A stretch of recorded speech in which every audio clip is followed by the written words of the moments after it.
Peace, family. This your boy Young Pharaoh, and you are now watching Crumb TV. This is Danielle, LOLJK, and you're now watching Crumb TV. Hey, this is Reggae Boy, and I'm watching Crumb TV. Watching Crumb TV. You are now watching Crumb TV. This is Miss Diva, and you are watching Crumb TV. You're now watching Crumb TV. This is Lady Lee from Las Vegas. You're now watching Crumb TV. I love this shit. I'm watching right now. Hey, you are now watching Crumb TV.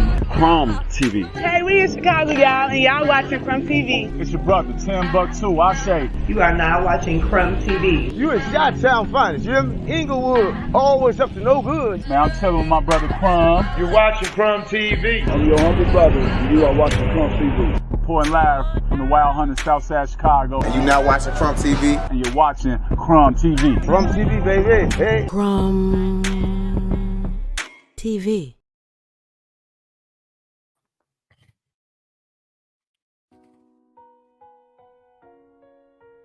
If you could, please repeat after me.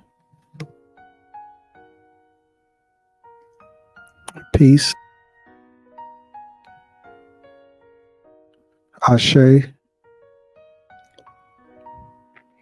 Islam. Namaste.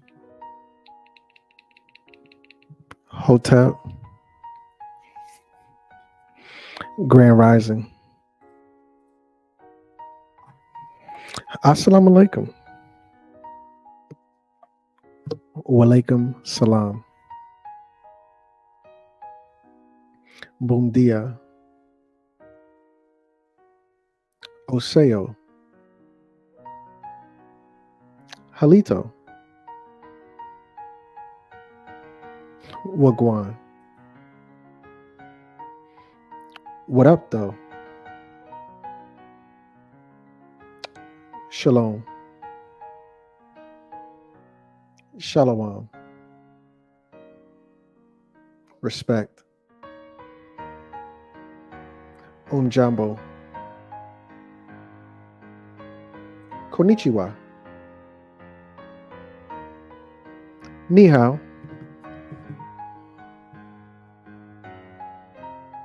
Whatever the greeting is in your respective language, I am your humble brother Crumb, here for another installation of Crumb TV. You already know what it is, family. This video is called Halloween is Holy. But listen, family, before we get into all of that, I want to do what I do best, and that's put some respect on your name by acknowledging the first responders. Now, there are more than 37 first responders within the first 3 minutes, so I'll do the first 3 members. If you want to be a member, the link is in the description on the Crumb TV YouTube channel, so tap all the way in. So number 1 of the members, it's Phoenix Rising, always glad to see you. It says peace and light, master students and teachers. That's powerful, family. That's powerful. Number 2 in the building of this perfect trifecta, you already know, it's Conscious Connect. She says peace, love, and light, disciples and master students, pen, paper, and the lantern. Y'all got to tap in. Number 3, it's Keen G. Davis. If I pronounce that wrong, charge it to my mind, not my heart. Keen G. Davis, 6193, tapped in from the SIP. That's all Wise Roundings Act. Let me just put some more respect on my good brother. He's in here. True King, he says, peace, master students and disciples. Just a couple more of the members. Mr. Vinagati, if I pronounced that wrong, please correct me. I see you all the time. I really want to get your name right. It says peace at Crumb and the chat. We see you, we love you, we appreciate you. Underground Production Company says Ashe family. We saying Ashe back. Torian Howard, otherwise known as Terry, says salam or shalom. Tomato. Anymore? Or D Nice is in the building. You already know. He says, what up, though, master students and disciples? Pen and paper gang.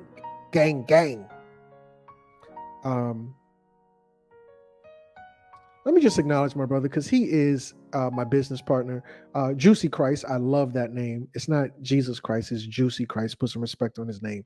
You ninjas going to learn today. Sips tea. Made myself.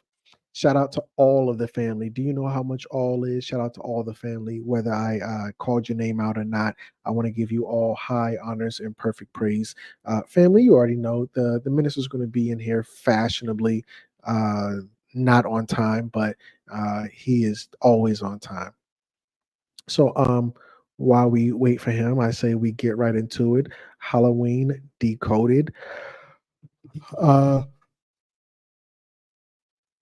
Please forgive me, family. I am not bright-eyed, bushy-tailed, but I am bright-eyed, bushy-tailed. So we're gonna make this thing work. It says Halloween is holy, so let's get right into it. Halloween 101, Old Year's Night. So Old Year's Night, my first bullet point, Halloween. It literally means Holy Eve. I would say this whole PowerPoint started off me getting an argument with some people that look like me who don't know the words. Why are the people that fill up the jail cells, they look like me and you? Because the school to prison pipeline is based off fourth grade to fifth grade. By the time you got to fifth grade, your European counterparts knew approximately 10,000 more words than the average ninja does. That's why when ninjas get arrested, they read you the Miranda rights. You have the right to remain silent, meaning you don't have to say a word. Then when you go before the Magi Straight, when you get arrested, they read you the Miranda, they take you to the Magi Straight, and the Magi Straight, the magistrate, throws the book at you, the book of spells. And if you get adjudicated, then they're going to give you a sentence. Since you can't read, we're going to give you a sentence, and it might take you 7 years to read that sentence. Who knows? Who cares? But I was talking to some ninjas, and it was nothing outside of the ordinary where ninjas don't know the words. So I built this PowerPoint based off a crude interaction with some ninjas who were illiterate. So the first slide is me breaking down the word. The word Halloween is Halloween or Holy Eve. I can really just end the PowerPoint right there, end the whole video right there. But I know you want some more context, and I'm here for it. So the evening before the celebration of All Saints Day or All Souls Day. Now remember, 90% of the family is going to tell you they don't believe in God and they're over Jesus and this and this and that, blah, blah, blah. However, they're still scared of Halloween. They still believe in the devil. They still believe there's a spook under the bed, blah, blah, blah. So listen, I totally get it. People say stuff on the internet is just not true. I'm okay with that. I've come to accept it. So bullet point number 2, a Scottish shortening of All Hallow Even, short for evening, or the eve of All Saints. It is the last night of October, as well as the last night of the old year in the old Celtic calendar, Old Year's Night. Last bullet point, All Saints Day, meaning Hallow Day. So I want to ask the family, how come October is the 10th month, but Octo means 8? Well, no, that's a bad question. What 2 months threw the calendar off? There are 2 months that have thrown the calendar off. What are those 2 months? Go. There are 2 months that have thrown the calendar off. What are those 2 months?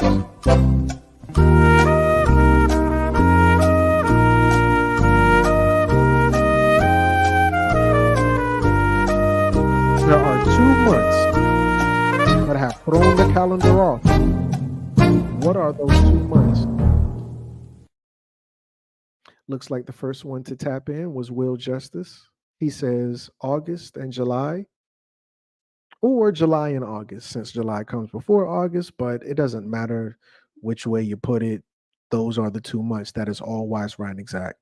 The reason October is the 10th month, and octo means 8, is because July and August were added to the calendar. This is the Gregorian calendar. So now you have Latin September, septa, meaning 7, October, octo, meaning 8, November, nova, meaning 9, December, deca, meaning 10.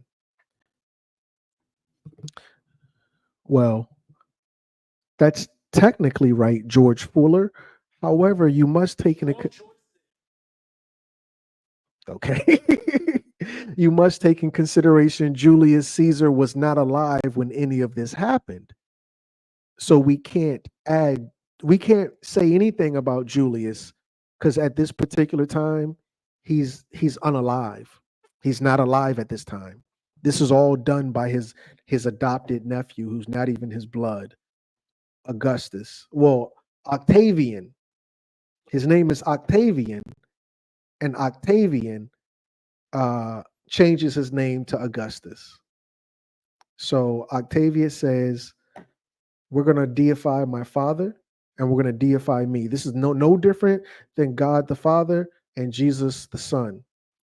Octavian says Julius Caesar is the father. Me, my new name is Augustus. I am the son. This is where you get July and August from.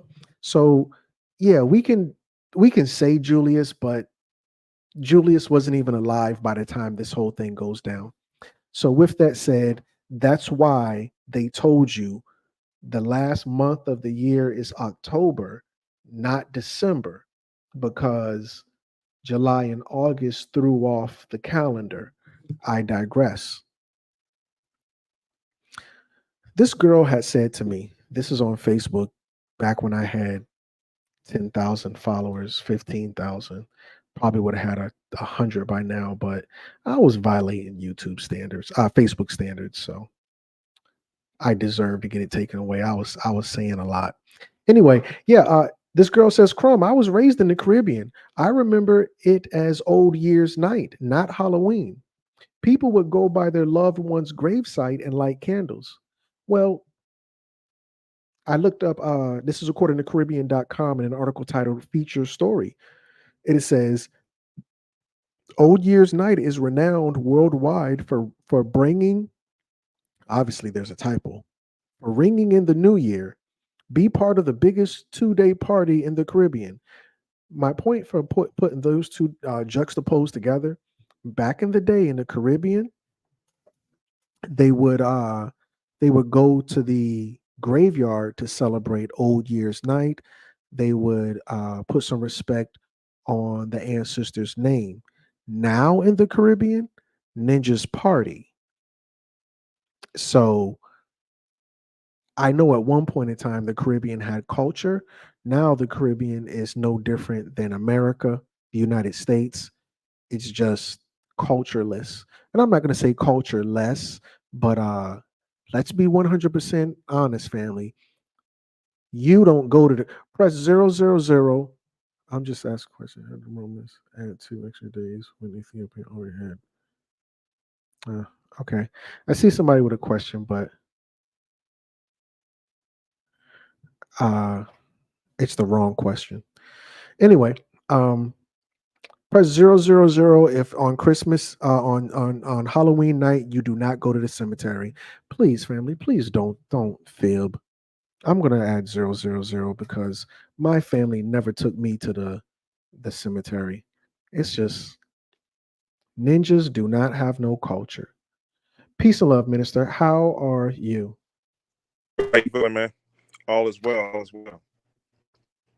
Oh, I'm feeling very well. Thank you for asking. Here, Minister, let's just take a quick pause, real quick. And I wanted to see if we could add a bit of decorum to the conversation. Could you, now, and let's be just 100% honest. The minister needs no introduction. We all know him intimately, personally. He's a fan favorite. But just for the sake of the noobs, can you tell the family who you are and where we can find you at? Absolutely, man. It's the one and only M.O.I missing information. Always on Crumb TV. Day one. You can find me on TikTok. Jumping like Jordan just hit my 4,000 follower mark. Super excited about it because I've only been active on TikTok maybe 2.5 months. So TikTok at the Minister of Information, and on YouTube, the Minister of Information also. So hey, I'm all over, man. Oh shit, forgot about IG. If you're on IG, trending on IG, you can follow me at the Minister Informing. Well, Minister, do you mind if I fact check you? Can I fact check you on that on TikTok? Oh yeah, tap in. Family, let me correct the minister in love. He's actually, people come and go. It is what it is. 3,999. I need 10 people, just in case somebody feels like they want to have a change of heart. 10 people right now. Hulk smash the follow button. 10 people. I'm calling on 10 souls. Smash that like button. So if somebody has a change of heart, it don't even matter. Nothing even matters. But yeah, with that said, the Minister of Information on TikTok. Yes, I'm sir. gonna come. Yeah, we're gonna come back to this in, let's say, 5 minutes. We're gonna hit the refresh button to see if anybody stepped up to the plate for the call of action. So yeah, you're absolutely welcome on that. Salute. Yeah, and family, yeah, he is jumping like Jordan. Lots of good stuff over there. Shout out to the minister. Okay, with that said, minister, I was just saying that when we're dealing with Halloween, it's called Old Year's Night because Halloween is the end of the year. Well, why is Halloween the end of the year? Because there are only 10 months in the calendar. Those 2 months were added, which were July and August. They were added by Augustus Caesar, formerly known as Octavian Caesar. Well, just Octavian. Once Julius was stabbed in the back, Octavian comes to power, changes his name to Augustus, adds 2 months to the calendar, creating the Gregorian calendar, throwing the calendar year off by 2 months. That's why Octo, is the 10th month instead of the 8th month. Did you have anything you wanted to add to that? No, I think that's pretty good. I see you got Hollow Eve up there, so I just wanted to point that out. It's exactly what it is. It's actually a veneration day. First, we'll get into it in a second, but it's a veneration day of all the saints. But if we could cover those saints and the actual location, because this shit goes back to Mardi Gras or the origins of Mardi Gras too. So all great information on this slide I see right here. So yeah, I'm good. And add to that. Yes, sir. Thank you. Okay. And I was saying, well, Hope Owens L says Islam and teach. That's right, sis. I see you. I love you. I appreciate you. Yeah. So with that said, the ancestors would have us, according to the old tradition, go to the graveyards and bring in the new year that way by acknowledging our gone but not forgotten. And the truth is, let's just be honest, our ancestors are forgotten. We kind of just, you know, move on without them. So it's a sad reality, but a reality nonetheless. But anyway, Old Year's Night. He probably has. Oh, there we go. Oh, okay. Here, let me. That's interesting. High Priest, peace and love. High Priest, how are you? Peace to the gods. What's going on, man? What y'all up to tonight? Like we get into some Halloween stuff. All is well. All is truly well. Thank you for asking. Really quick, I just want to take a moment to put some respect on your name. Can you tell the family who you are, where we can find you at? I'm the high priest, Antoine, man. You can definitely find me on Crumb TV and M.O.I. That's where I'm at. Because we got to represent the platforms that brought us here first. I'm not gonna, introduce other platforms. This is the platform. So peace and blessings to everybody. High Priest Antoine, let's get into it. Much respect, much respect. So here is the calendar, and this is the Celtic Old Year calendar, meaning at the end of the year is done. That's what we mean when we say old. We're looking for a new year. That's why we call the end of the year the old year. Um, Samhain, you're going to see in the top left hand corner. So at the very top, you're going to see Yule.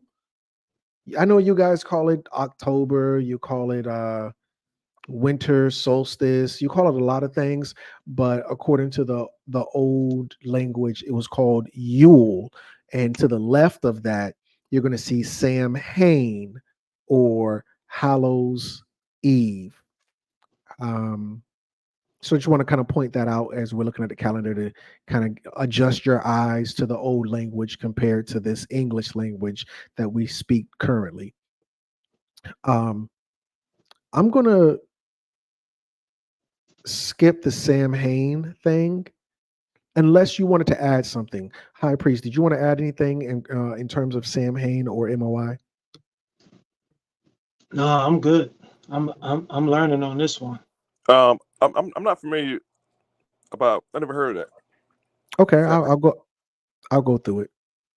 So in Celtic Ireland, about 2,000 years ago, Samhain was the division of the year between the lighter half, meaning the summer months, and the darker half, or the winter months.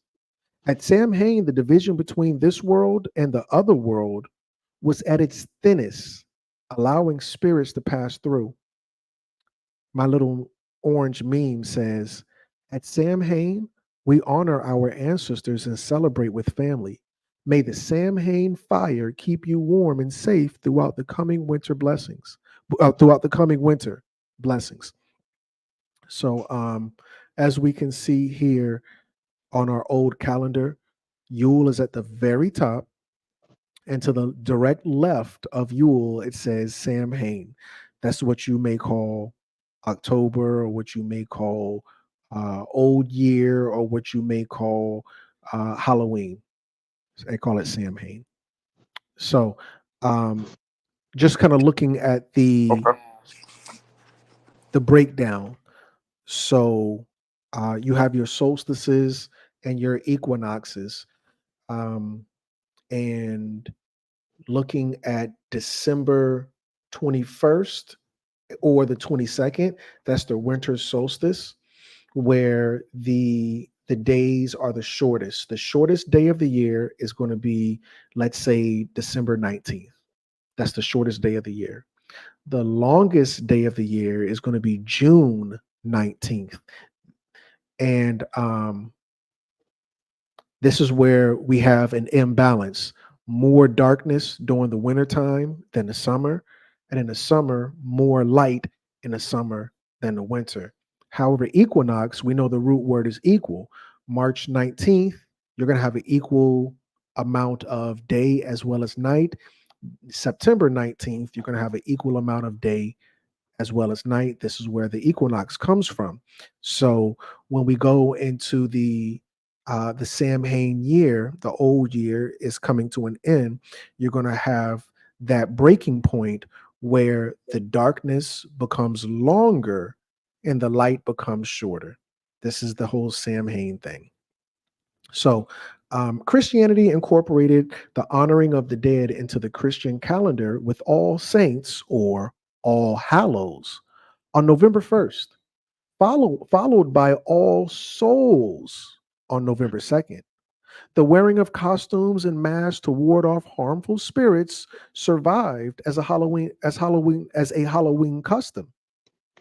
The Irish immigrated to America in great numbers in the 1840s, around the time of famine in Ireland. The Irish carried their Halloween traditions to America. Through time, our traditions have blended into Halloween. For example, the American harvest time tradition and carving pumpkins. Gentlemen, before I have you tap in, I want to ask the listening audience, because I don't want anybody to get confused with the whole Europe situation. Where are pumpkins indigenous to? Go. Where are pumpkins indigenous to? City, state, coast, country, island, whatever the case may be. Where are pumpkins indigenous to? Dun, dun, dun, dun, dun, boom, boom. So before the family starts giving so much credit to Europe, let's be clear. Pumpkins are indigenous to North America. Pumpkins are indigenous. And I don't want to say North America because Central America has pumpkins. Pumpkins are a big thing in Jamaica and probably other countries. But I just want to make sure we understand the pumpkin thing. If you see pumpkins, do not think Ireland. Don't think Scotland. Don't think Europe. You better think indigenous. Pumpkins are indigenous to America. Now that I've said that, gentlemen, anything you want to add, or shall we continue? No, I was gonna put my chef hat on and say a pumpkin is a squash, y'all. So it's just a squash. It's a variation of squash. High priest. Only thing I could think of is pumpkin pie. Woo! That's and I'm all gonna co-sign. That's it. I love pumpkin pie. Somebody had a meme. It said, "How do you eat pumpkin pie?" And they threw it in the trash can. I was tight. Crazy. For Black folks in America, it's sweet potato pie. For us, it ain't pumpkin pie. Is usually reserved for the YT people. They eat pumpkin. They'll toast pumpkin seeds and eat them like sunflower seeds. Has there been really a thing that I'm aware of in culinary history for people of color to just indulge in pumpkins the way it's promoted? And I guarantee you, around this time of year, between October and November, which is basically Halloween and Thanksgiving, sweet potato pies, sell pumpkin pies in Black neighborhoods. I'm going to have to agree with the minister. I have to be 1,000,000% honest with you. I don't know the difference between pumpkin pie and sweet potato pie. It's the same thing to me. Oh boy! Ooh! What? Wow! What? Nah, sweet potato and pumpkin pie definitely has a distinct difference in taste. So now one last thing, we're talking about sweet potatoes and yams. You can't really tell because yams are indigenous to Africa, as sweet potatoes are indigenous to North America. But being with the ambiguous cultural mix-up with so-called Negroes of Africa and America, we tend to call sweet potatoes yams and vice versa. But a sweet potato is a sweet potato by itself. It's a tubular root vegetable. It's indigenous to North America, and the yam is indigenous to Africa, which got brought over here.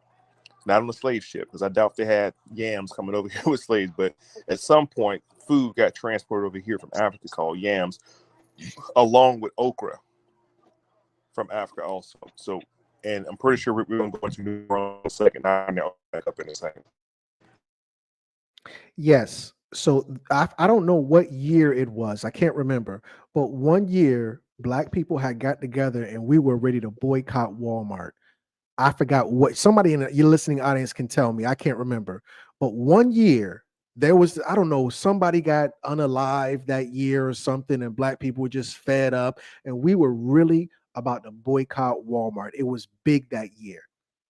And I don't know if you guys remember, but Patti LaBelle broke that boycott because we were like, I'm not going to Walmart. It was this big thing online and everything. Boycotts for somebody. I forgot what happened. But Patti LaBelle broke the boycott with them patty pies.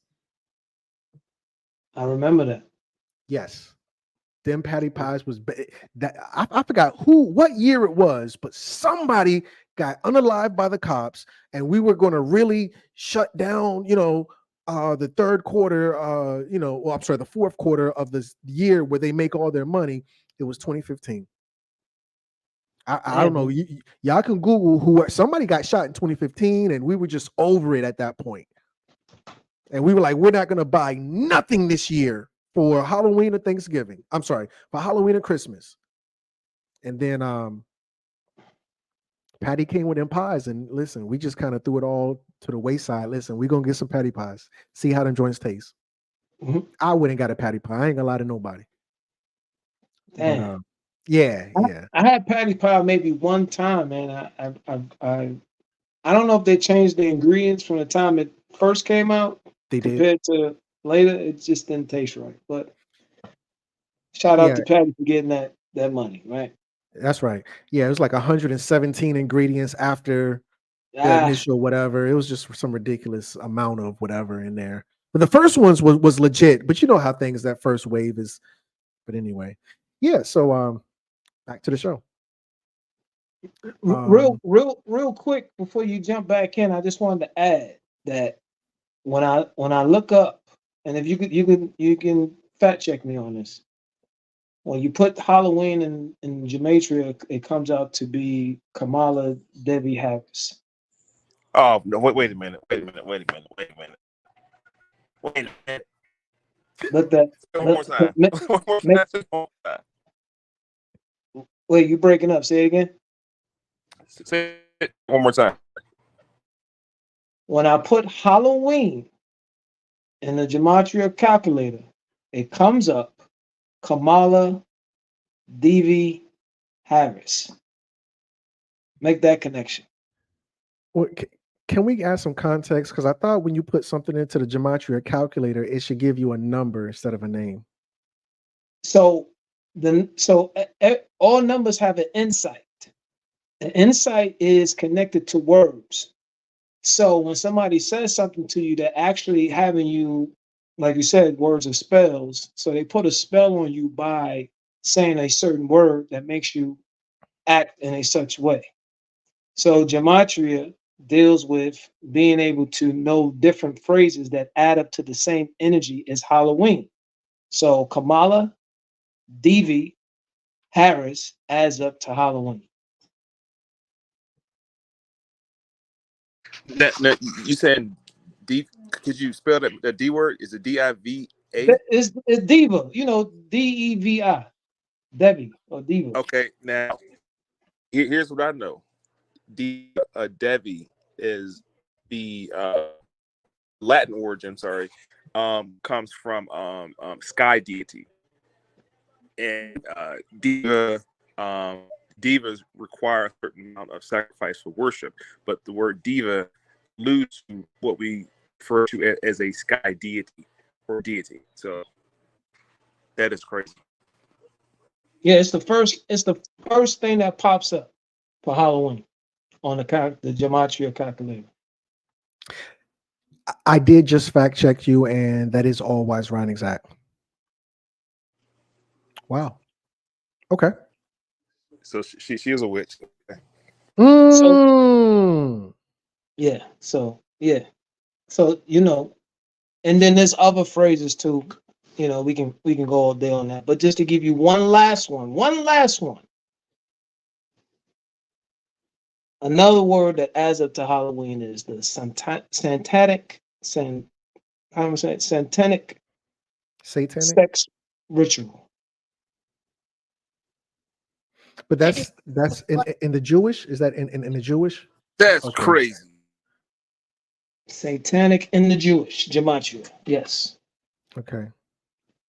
Now that is in the Jewish, and I will say this: satanic is good.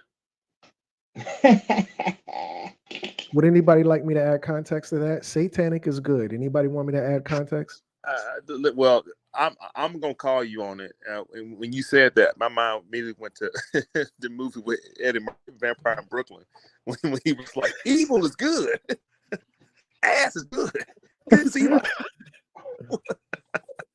That's great. So yes, please for our uncircumcised Christian ears, please give us context to that.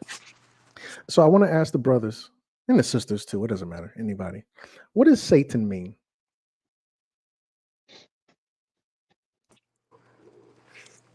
might let the high priest put it in gematria calculator. Well, because we're dealing with the Jews, the Juicies. According to the Juicies, what does Satan mean in the Greek? Just a simple definition, one word. Is it sin? High priest. There we go. Here we go. Adversary. Satan means adversary. Okay, gotcha. You need an adversary. It is said a man don't know who he is till he gets punched in the face.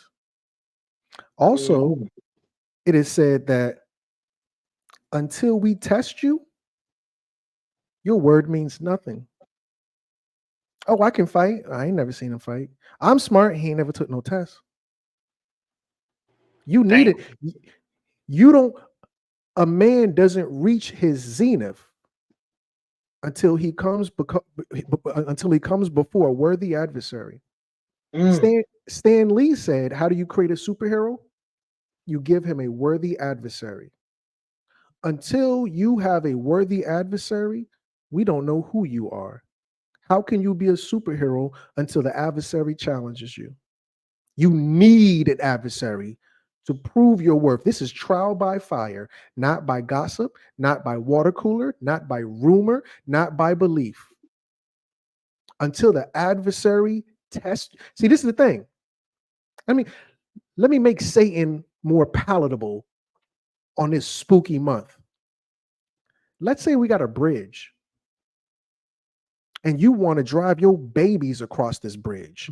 Me, Crumb, the master student, I'm the adversary, and I'm going to test that bridge. We call it in engineering a stress test. Hey, this elevator can only hold 3,000 pounds. How do you know? We've already been the adversary.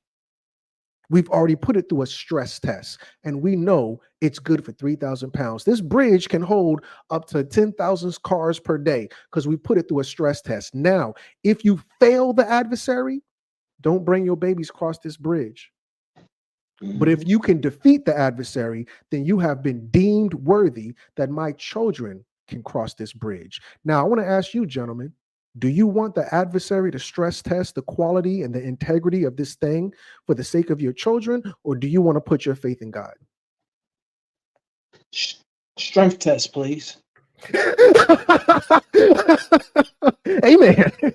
I'm over here like, yeah, let's go ahead and test it. Let's test this thing to make sure. Bring a worthy adversary to make sure this thing is beyond theory. Well, in theory, it's safe. Nah, bro, we're not doing in theory. Just to add to that, in the Gematria code, Satan is equivalent to afterlife. Teach. Okay. So when you get tested, you've just joined the afterlife of knowing the other side. Well, are we still in Libra? Are we still in in Libra? We are. Okay. So according to the scales, who tests your heart? Because I remember when it was in the hood, we like, I'm gonna test his heart. But on your way to the afterlife, who tests your heart in terms of judgment? Is that M.O.I? That's all wise round exact. Okay. I just want to add a little context because I know when we say Satan, the people get scared and the boogeyman and the monsters under the bed and blah, blah, blah. Has anybody got anything to add or shall we continue? Islam. Okay. The veil is thinning. October is known for its sly, haunted feel. Every day, the air feels more and more alive with energy. Too often, we sense a presence just behind us. It's not your imagination. It's spirit activity, which is more prevalent now. Family, I want to tell the family right now, if you got a loved one that you miss, if you got someone who you weren't able to say whatever it is you wanted to say before they transitioned, now is the time. Whatever message you want to send to the ancestors, I don't know how long it's going to take to get to them. But this is the way, this is the month where whatever message you got gets FedEx to them overnight. You send a kite to grandma, it'll get to her next day. That's The crazy. the veil is thin. The separation from us, from the physical realm and the spiritual realm, the spirit's physical world and the spiritual world, the veil is most thinnest this time of year. So whatever message, whatever story, whatever sentiment, whatever energy you want to send to the world beyond this world, to the metaphysical plane, to the soul plane, now's the time to get that message out to the ancestors. That's why, according to our ancestors, we're supposed to be spending this time in the cemetery, in the mausoleum, in the museum, because you know they got grandma in the museum right now. Or not in the museum. She can't rest in peace over there. In the necropolis. This is where we go during this time to send. This is our Memorial Day. I'm gonna skip over this, please. To add value to what you're saying, also Halloween is also equivalent in Gematria in the phrase of breaking free from the matrix. Teach.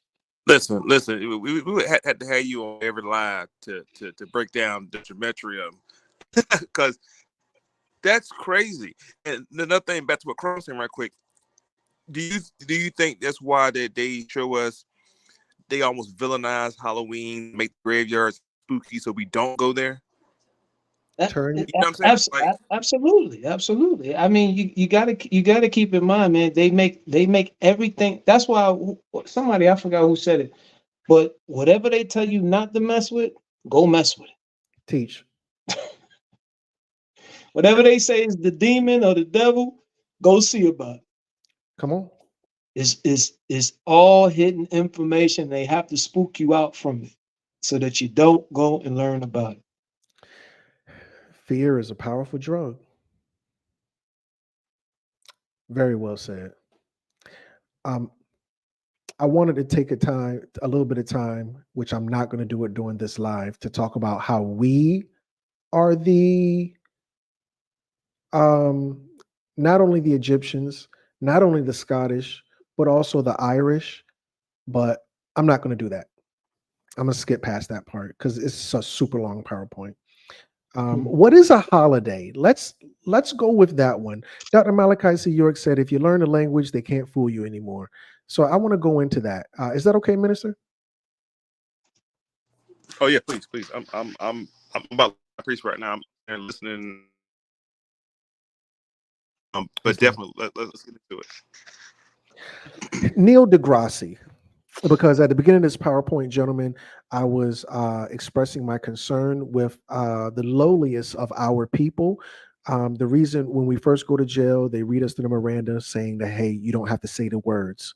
When you go before the magistrate, the root word is magi. They throw the book at you. It's the Book of Grimoire. If you get adjudicated and found guilty, they give you a sentence. Why? Because ninjas don't know the words. So now that I focused on the lowest of us, I want to focus on some of the brightest in our community. Neil deGrasse might qualify as one of those people. Whether you agree with the things he says or not, he is one of our leading minds who look like us. In the comments, can you tell me what like his job is? He's not an engineer. He's like a astrologist or something like that. Somebody in the comments, let me know exactly what he does.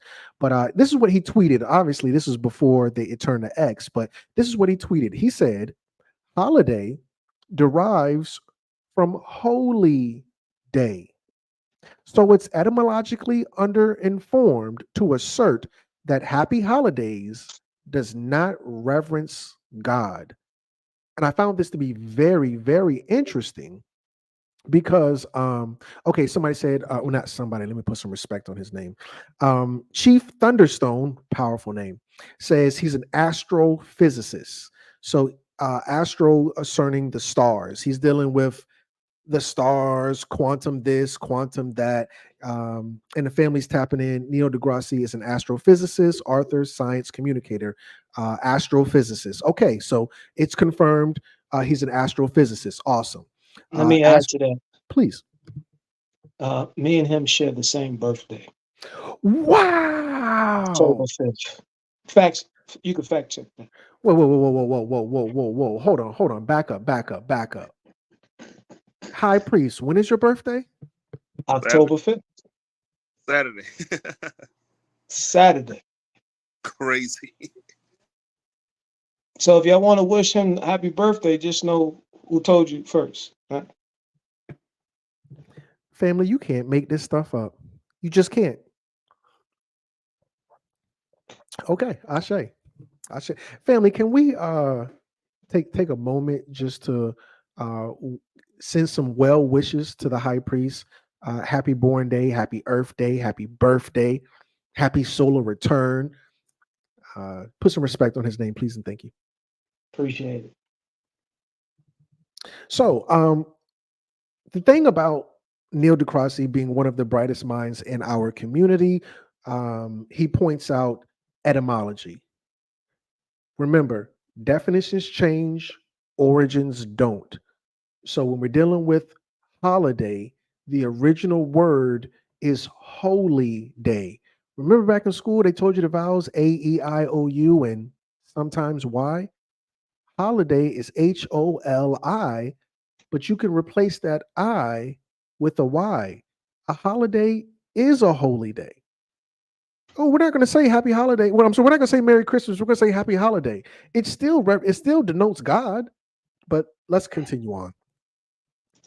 The holidays act as a kind of marker to remember certain dates or days when astrological, remember he's an astrophysicist, when astrological phenomena happen. Now, as you can see to the left right here, it says the Kabbalistic glossary.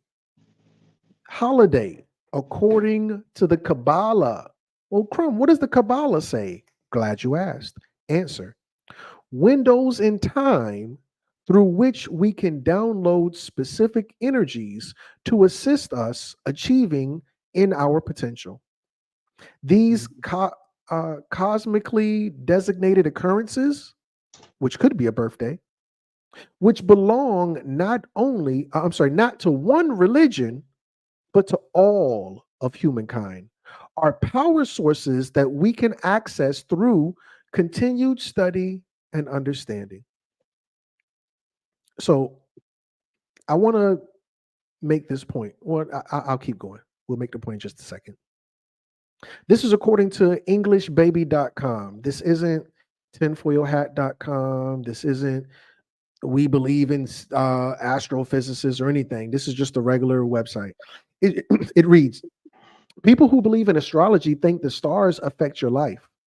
They say that the position of the stars and planets on the day of your birth influences your personality. It seems like the stars are aligning to make him a star. When the stars align, everything comes together in a positive way. Let me take this Crumb TV thing off so we can kind of better see what's hidden behind it, because I have to make a point with that. So it says planetary alignment, April 3rd, 33 AD. So this was the day, allegedly, supposedly, that Jesus was crucified. On the day, 333, on the day Jesus was crucified, this was the alignment of the stars in the 18th galaxy, the Milky Way, whatever you want to call it. Saturn was the head, Earth and Venus, the feminine energy, which is our foundation of religion. Uranus and Jupiter are our arms, which are going to be equivalent to the throat chakra. And that crown, that is a crown of thorns. Saturn has a ice crown, a ice ring. Saturn is a sun. How do you subjugate a star? How do you subjugate a burning fiery star? Put an ice ring on him, a handcuff. So this is a crown of thorns around Saturn. Let's be clear.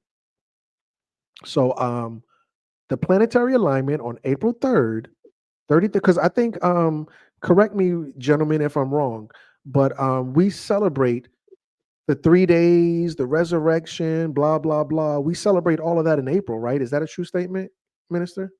Yeah. Yeah, they Okay. yep during the spring equinox. Yep. Spring equinox. It's tough. Correct. Yes, sir. So this is the alignment of the stars the day Jesus was. And hey, maybe there is no Jesus. Maybe it was allegory or parable or metaphor for this particular alignment of the stars. But let me go to Revelations chapter 12, verses 1 through 2. And a great sign appeared in heaven, a woman clothed with the sun, with the moon under her feet, and on her head a crown of 12 stars. She was pregnant and was crying out in birth pains and in agony of giving birth. Oh, you can't see it. Yowzers. I'm sorry. Here, let me just go to the original PowerPoint because I want to show you the little movie thing. It's kind of cute. Um, I'm saying cute in a condescending way. Just give me 2 seconds. Okay, here we go. Got it. All right. And I'm going to stop this, present, share, window, boom, shakalaka. All right, check this out, gentlemen. Just to add to the visual effect. That's all. And boom, there we go. So there you can see it kind of moving in and out. There's the woman. And this woman, maybe I'm totally wrong. Take this with a grain of salt, family. The woman that you're seeing, her name or her title is Virgo. The 12 crowns upon her head are 9 stars and 3 planets. This is Leo. The moon under her feet. This is going to be as of September 23rd, 2017. Oh, Chrome, all the stars are aligned in my favor. Okay. All right. So are you saying it's a holy day? All the stars are aligned in my favor. Please. To add to that, holy day or holiday is also in the juicy Gematria is also tied to path to godhood. Teach. Wow. Same energy. Same energy. Not last but not least, last one. Holy day also means cloning center. I'm not sure how to feel about that. Okay. Cloning center. Which actually It means what now? I'm sorry, I missed that. Cloning centers. So you know they just blew up that over here out here where we at. They just blew up the bio laboratory, but it was supposed to be for pool materials. But why would you call it a biolab? It was really a cloning center.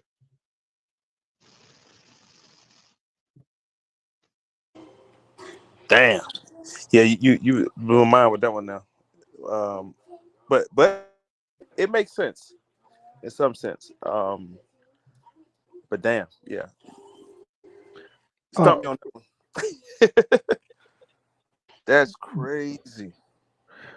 brothers, did y'all see the movie Soul featuring or starring Jamie Foxx? Yeah, I think that movie was a bit too deep for kids of a certain age. But I think it was a great rendition of what happens in the here and after in the by. High Priest, did you see that? I seen it and I fell asleep on it, to be honest. My wife tried to get me to watch it and I was just like, I felt like I was too above that, so I fell asleep. But that's my fault. But now I'm being tested right now. So that's what I get for failing the test, right? Stress test, stress test. Right.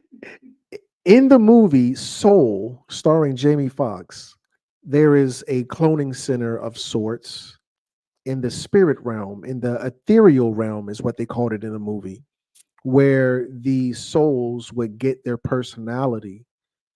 And when you said cloning center, I'm like, cloning center, cloning center, cloning center. I said, God dang it, they showed it in the ethereal realm with the souls going through this factory that gave them their distinct personalities before they would materialize in the physical realm. So shout out to your better half on that one.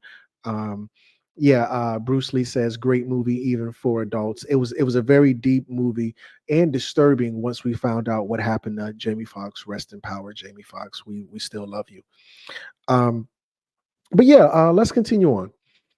Wait, to add what you're saying though, but that's what it makes sense based on what you're talking about right now. Because if it's a cloning center, they have to be filled with some type of esoteric energy when they get to this plane of existence. So this is why we deal with astrology or numerology, anything like that, because it has to make up the essence of who you are when you get here. Go ahead. Absolutely. And yeah, I do say rest in peace, Jamie Foxx, because after this movie, they came out with the hit movie, they cloned Tyrone, just to kind of let you know uh Jamie's gone. Anyway, origins, etymology, definitions change, origins don't. When we're dealing with the word Halloween, the root word is not hollow, meaning empty, it's hallow, meaning holy. I was on the Facebook years ago arguing with these people that look like you and I, and I love our people, but a lot of our people don't know the words. And I'll just leave it at that. So anyway, it was sausage biscuit.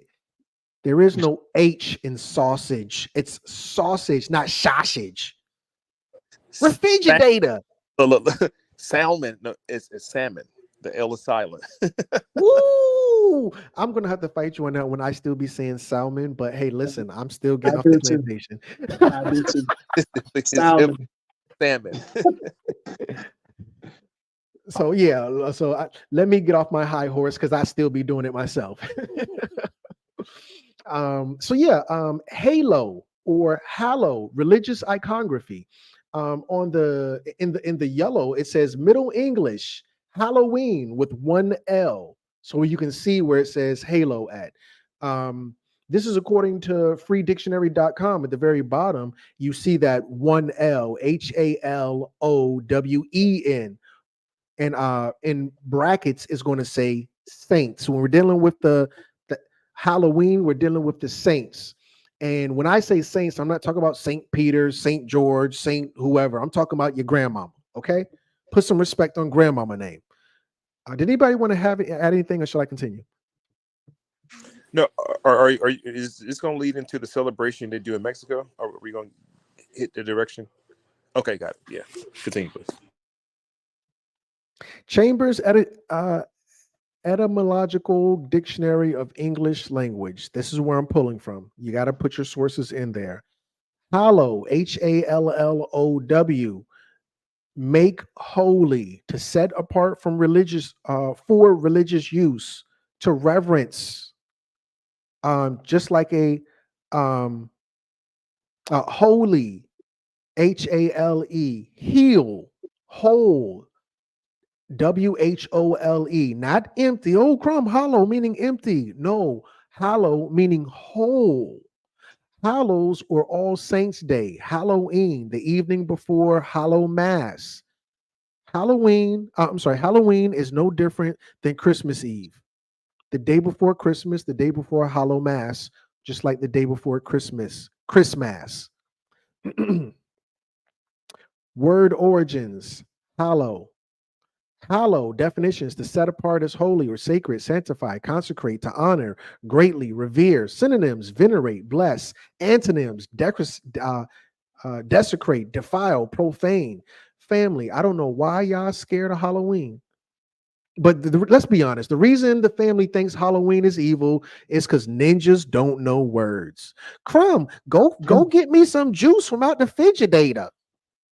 Where the remote control at? I don't deal with Halloween.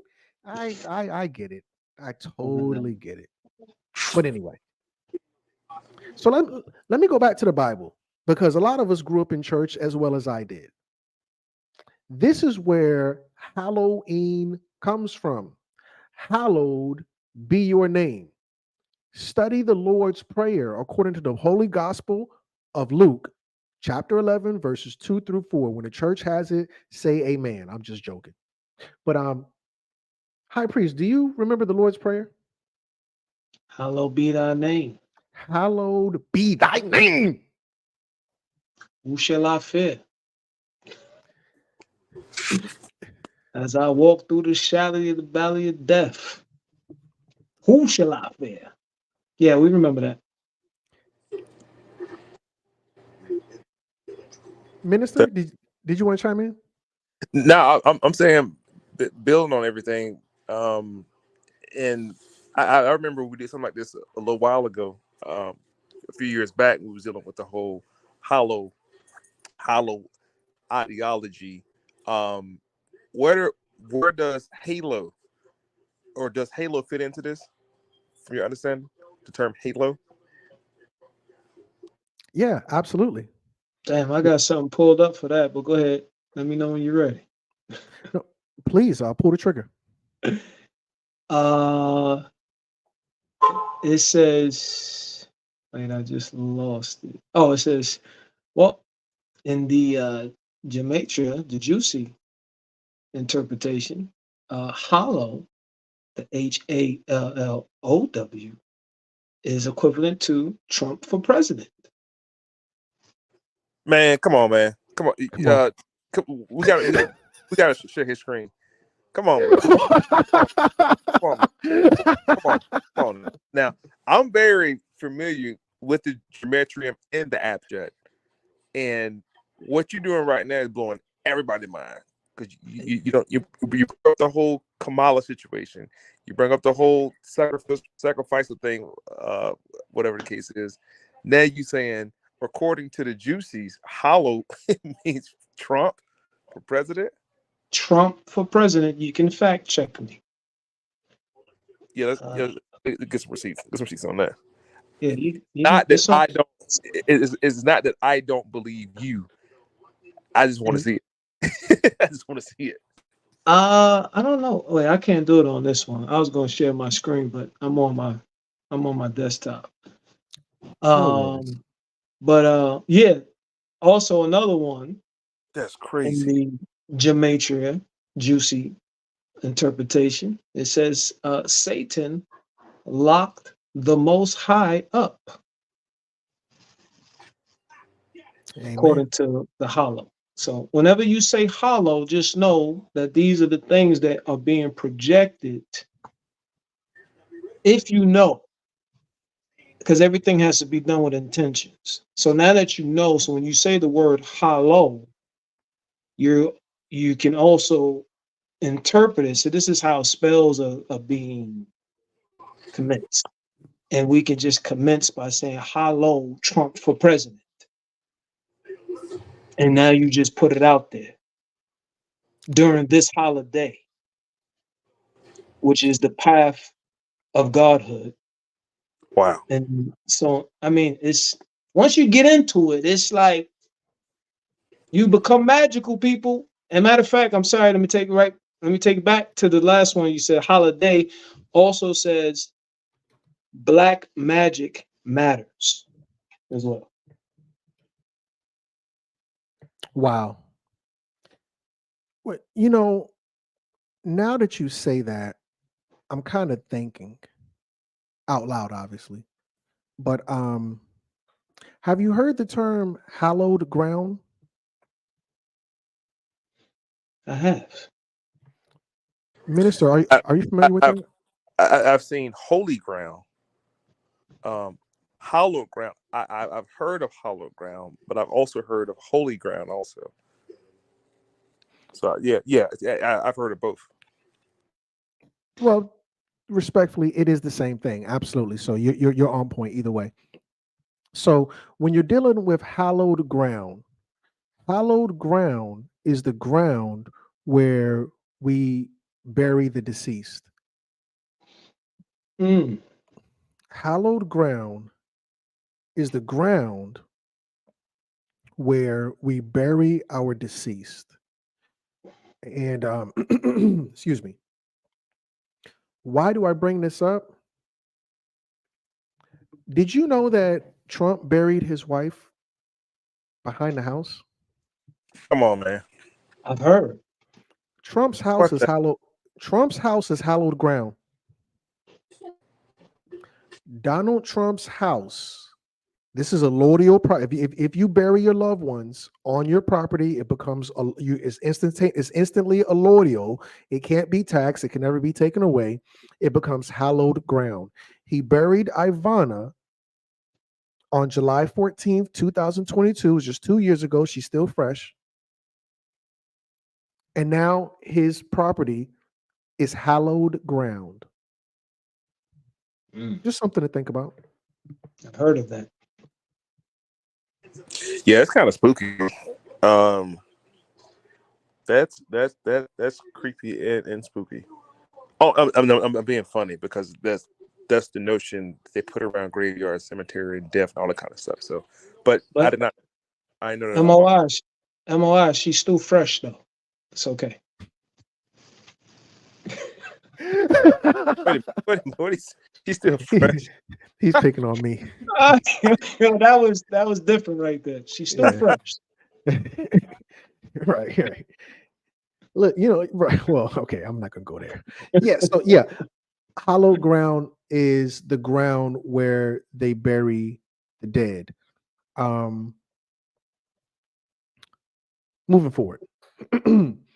Arlington National Cemetery is hallowed ground.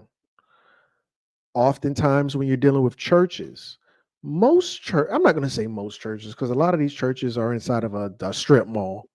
You got church right beside 7-Eleven.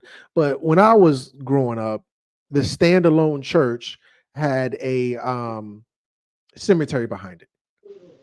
And I want to ask the listening audience as well as my cohorts on the panel. Press 111 if you ever seen a church with a cemetery behind it. Press 111 if you've ever seen a church with a cemetery behind it. When I was growing up, my church had a cemetery behind it. What say ye, High Priest? Yeah. So back growing up, because I'm originally from South Jamaica, Queens projects, and if you ever pulled up, they still have the landmark of the church of the Catholic Church by the college, was still having the cemetery right next to the church. So all in the hood. Correct. Speaking of that, it was in the news recently. It was a black housing project complex. I think it's in Florida, and they found out that the whole entire complex was built on top of a cemetery. And so they had this like past maybe 2-3 weeks ago. But it's in Florida, and they had to get all the residents out of the apartment building, relocate them so they can tear down the apartment complex and actually honor that cemetery. And I forgot how it came about. I think it was like doing like land surveys to do something else out there, and they discovered something under the ground, and it was like 30, 40 freaking grave plots. And I'm thinking to myself, what the hell would build an apartment? The apartment's been there for a while, like years.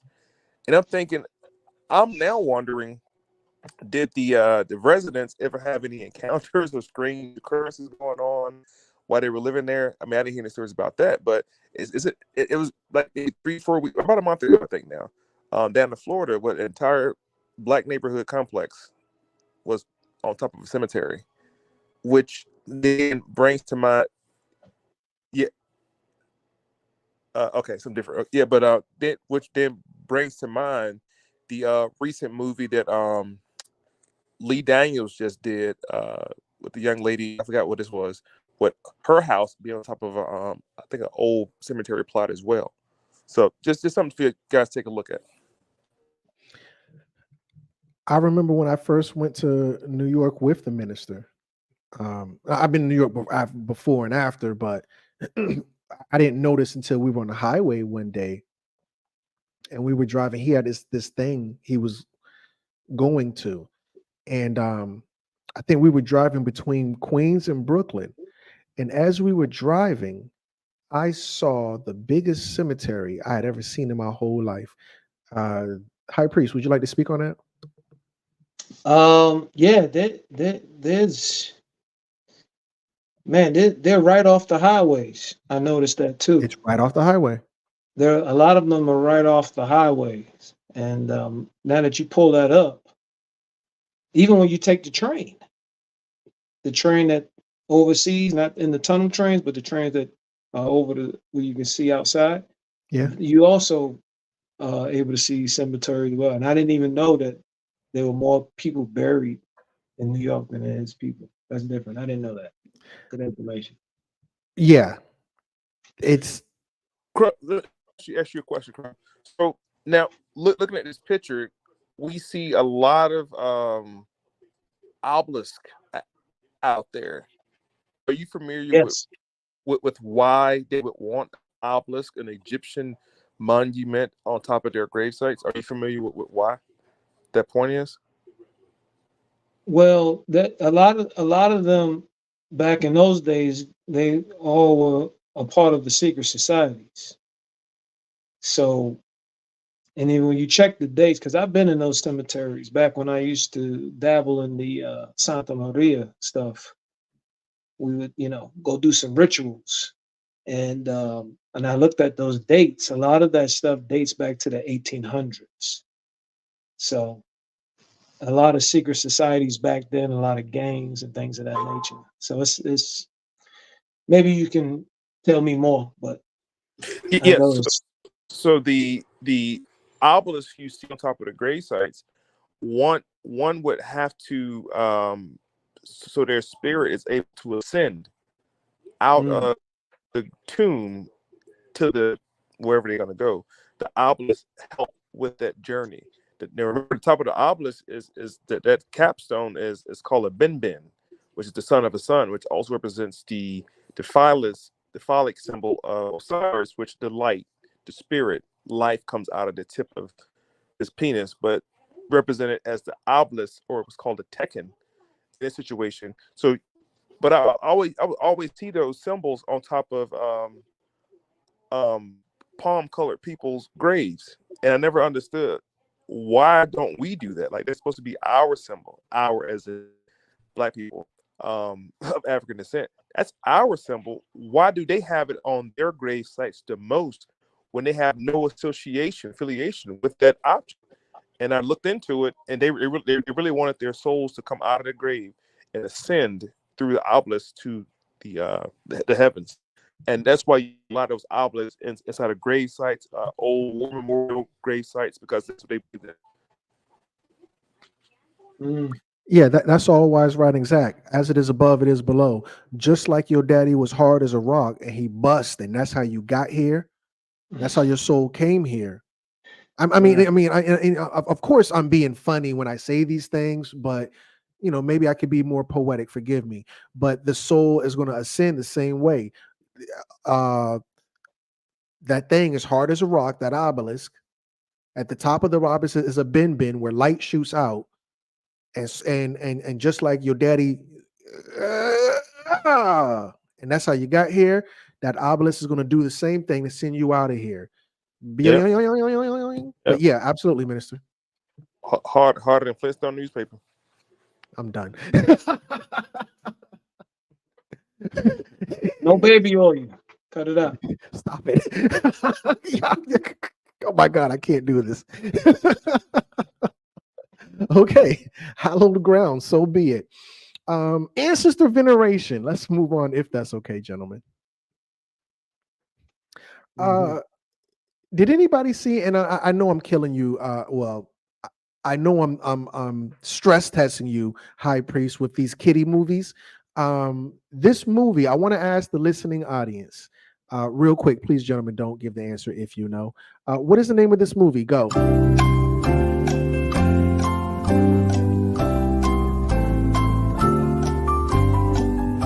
Ancestor veneration. Remember, you venerate your ancestor, you going to heaven.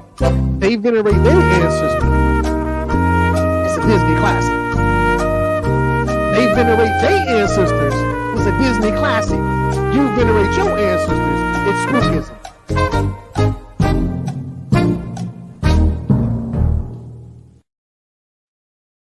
Hope, do you got kids?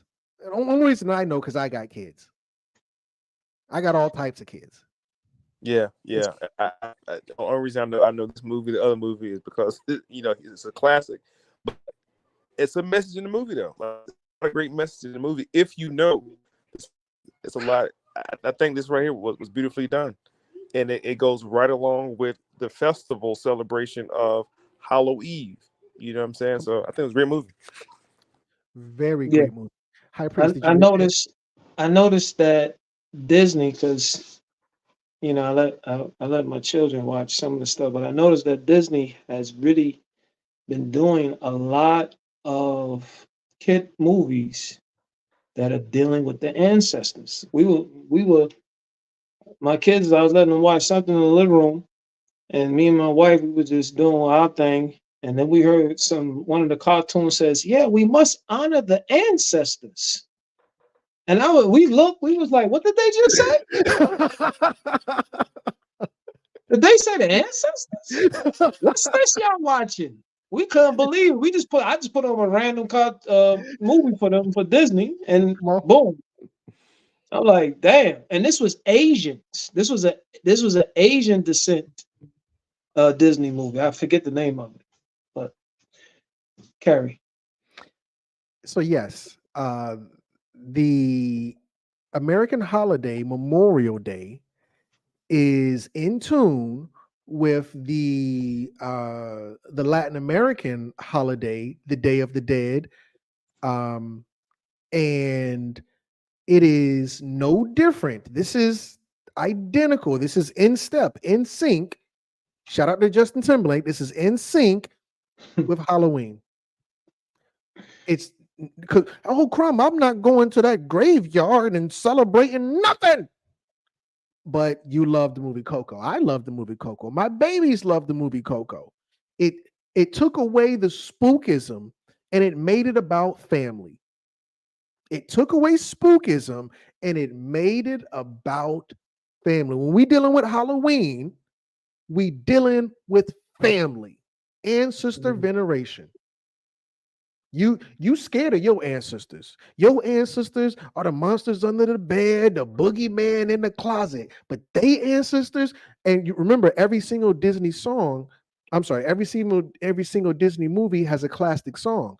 The song for this one was "Remember Me." Remember me. And it was such a beautiful. Obviously, I can't sing, but it was such a beautiful song where they remembered their fallen. They remembered the ones who have transitioned. They did not move on, forgetting their ancestors. According to Moorish Science Temple and the Honorable Noble Joy Ali, it said, "You have strayed after European gods. You've left the way of your people, and you have strayed after the gods of Europe." Minister? No, I was going to say the exact same thing. It says every nation has suffered slavery due to the fact they honor not their forefathers and foremothers. The Bible speaks about if you honor your mothers and your fathers, your days upon the earth land will be longer. Not that you will have an extended life in the physical, but your bloodline, your name, your heritage, your lineage goes on and on and on beyond the grave. For example, the way we venerate Dr. King. Dr. King was unalive in the 60s. It's 2024. he's still been talked about. He's still been mentioned. He's everywhere. So he's memorialized. This is a form of being memorialized, not put on a T-shirt. Okay, and 2 weeks after the funeral, you're back to doing the same foolishness. No, actual honor. In the Yoruba culture, my homegirl, as soon as you walk in her front door, she has a memorial, a picture of her ancestors, and she has fruit. Ladies, you go to these nail shops over by the counter, you see a little statue, you see some fruit over there. It's every culture honors their forefathers and foremothers, but the so-called Negro of America. It's called an altar. It's called an altar. Yes, sir. In the movie Coco, the whole movie was based around the holy altar. And in the movie Coco, it's been so long since I've watched it. My babies is not babies no more, but I still call them babies. But yeah, in the movie, it's been a long time. But the thing was, somebody took a picture off the altar because even when I go to these witches, their houses. Shout out to all my witches and the warlocks. When I go to these witches' houses, do not touch my altar. Do not touch my altar. Don't touch the money on the altar. Don't touch the food on the altar. Don't touch the pictures on the altar. You don't go mess with that's desecrating hallowed ground. And in the movie, somebody touched a picture and it disturbed everything in the afterlife. And somebody in the afterlife they were tight because they're like, how are they gonna because just like the minister was saying, Dr. King's name lives on through us. And in the movie, the spirits, they would live on through that altar, and they would find, because remember the altar had, well, not remember, but if you look here, you're going to see the altar has lights, candles, and the candles are used to help the fallen, the transitioned, find their way. Even a sister here, look at her name, she already know, Queen of Forces Healing Ministries. Do not touch my altar, and she put a candle there because the candles are used to help them find their way to their resting place. If you go and candles at the graveyard, let me see images. In a lot of these belief systems where they're not scared of their ancestors, because remember, you see grandma, you're going to panic and run. But when they see grandma, they're gonna sing. I think some people put candles on the, if somebody got hit by a car, whatever the case, they'll put them by the roadside or whatever the case may be. It's more, I think this is Louisiana. These are mausoleums where they don't bury the dead; they'll just put them in a tomb. But they'll put candles out to help the transition ancestors find their way back to their resting place. And we do this every year to remember them, so their name lives on, and so that they can rest in peace throughout another year. I yield. And to add to that, I notice when I do help people to get in contact with their ancestors, a lot of times they are very they're like, please ask for our help because we're not doing anything over here. So we would love to help you accomplish whatever you need to accomplish. And I've witnessed that several times, even with the ancestors of my own wife. So they are not doing anything. They are ready to work. So lock in. And we see the candles, whether we're at a Christian church, inside of a Catholic church, Masons, you guys see the candles at the altars too, right? So those candles are very significant when it comes to sacrifice, reverence, or a crossover. They're really a ceremonious type of situation, like you said, bro. It's for guidance, because we know in the physical in the physical world, a candle, light, heat. In the spiritual realm, they don't need freaking candles, but it's a guide to this side. You know what I'm saying? It becomes a medium of sort, a light medium, from both sides of the spectrum, from the physical to the non-physical world. and we see this symbol of candles on the altar, like you mentioned earlier, within different religious beliefs, but also in Christianity and in the Masonic order, the same things happen. Even with the Juicies, with their menorah, they have 7 candles. Teach. It all represents a different point. So we see it throughout. Only place we don't see it, and I'll make this point, it's a little bit off topic, but it's on topic, is really been gnawing at my spirit for the past 2 days to say this. When it comes to Black people in America, the so-called American Negro, which is a created creature, and I'll explain some other time about how it's a created creature. There is no culture. There is no culture. And we got culture. I'm not talking about hip hop. I'm not talking about dancing. I'm not talking about no freaking clothes, turning your hat. Culture. What we're showing y'all right now is a cultural situation.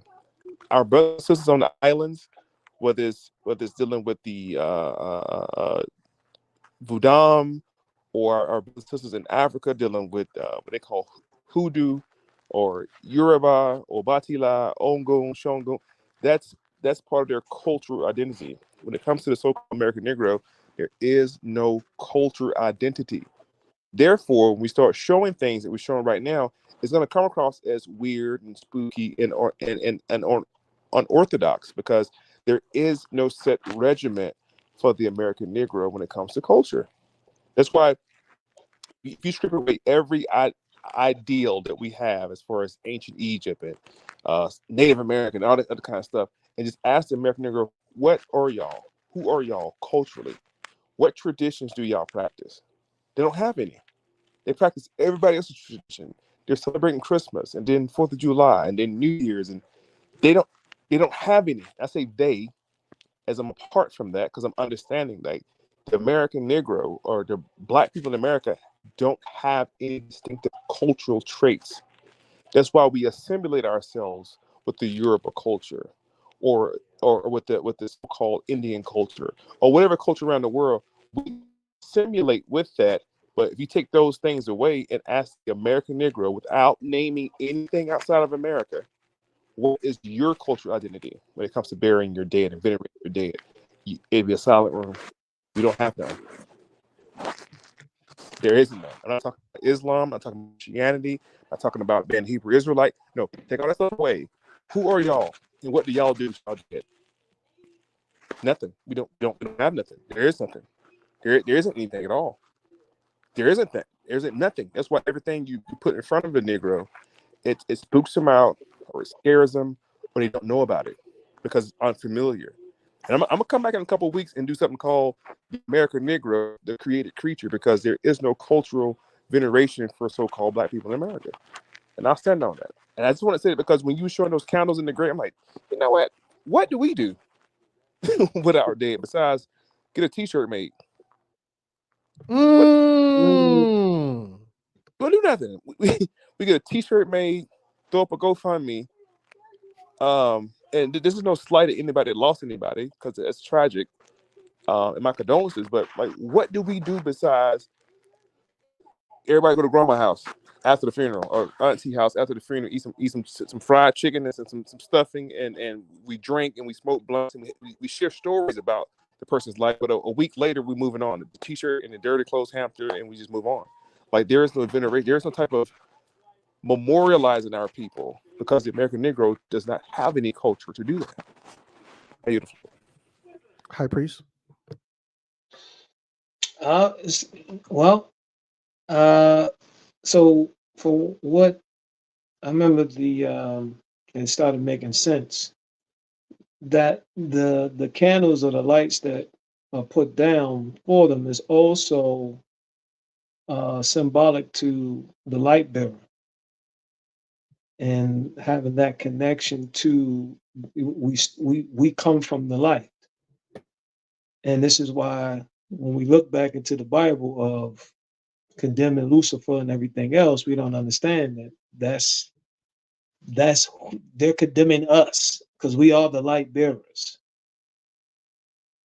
So that light is important because your ancestors don't want to be in that darkness. There's nothing to elevate to, I should say. Wow. Absolutely, 100%. I wanted to share this really quickly. Every year, and then take this with a grain of salt. Every year, the police go and shoot up Fred Hampton's gravestone, and maybe they've stopped since there's been some Wow. there's been some news or attention brought to it, but Wow. they desecrate the hallowed ground. They desecrate the holy ground of our ancestors. And Fred Hampton, he's just one of many that this abomination happens to, because they don't have not only do we fear, not only do we not have a culture, but they know about it, and they make sure that our ancestors, the best of them, will not rest in peace. I just want to throw that in there. We can continue if no one has anything else to add. All right, go ahead. Good. Now, I did want to add this. The most spookiest state or city in America, and I say spookiest respectfully, colloquially, it's not spooky at all, but it's going to be hands down be New Orleans. This is the children in New Orleans on November 1st. On November 1st, and the minister said this maybe 6 or 7 times. You're gonna have to talk about New Orleans. You're gonna have to talk about what day did you say, minister? Not Fat Tuesday.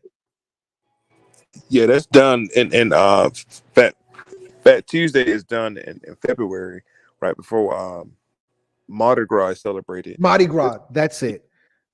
Mardi Gras celebrated. There is a festival prior to Halloween.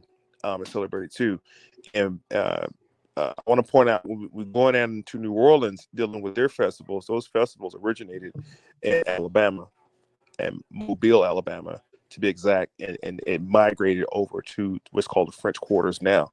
And you're going to see a lot of that cultural assimilation to what the French, remember now, the French occupied Louisiana after the Spanish. Spanish had it first, then Spain sold it to France, and then France began to populate it.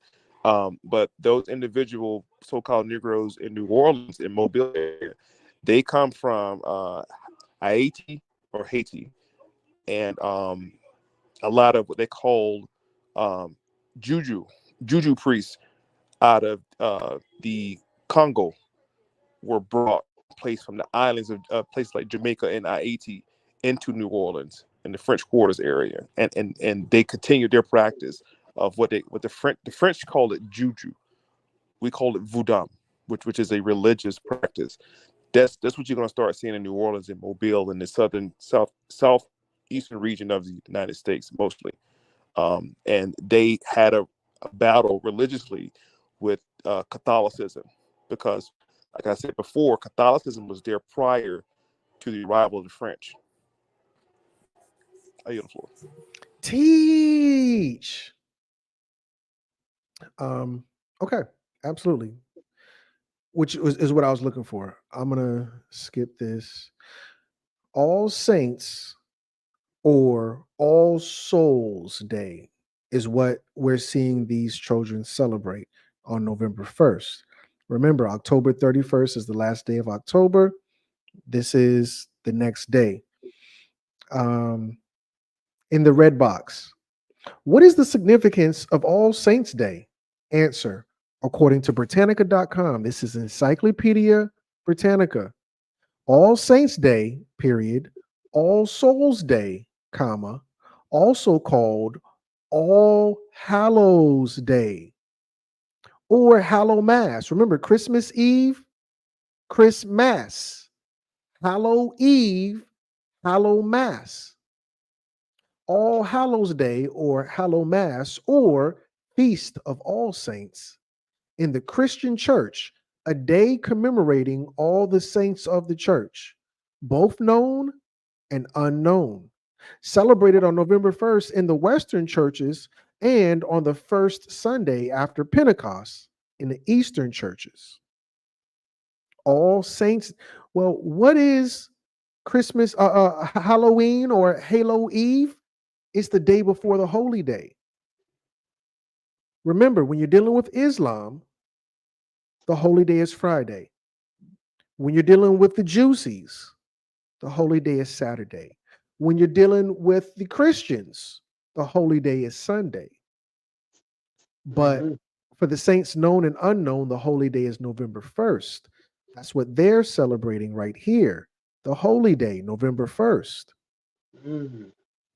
So now, this is timeanddate.com in the red box. It reads, how is All Souls Day celebrated in Mexico?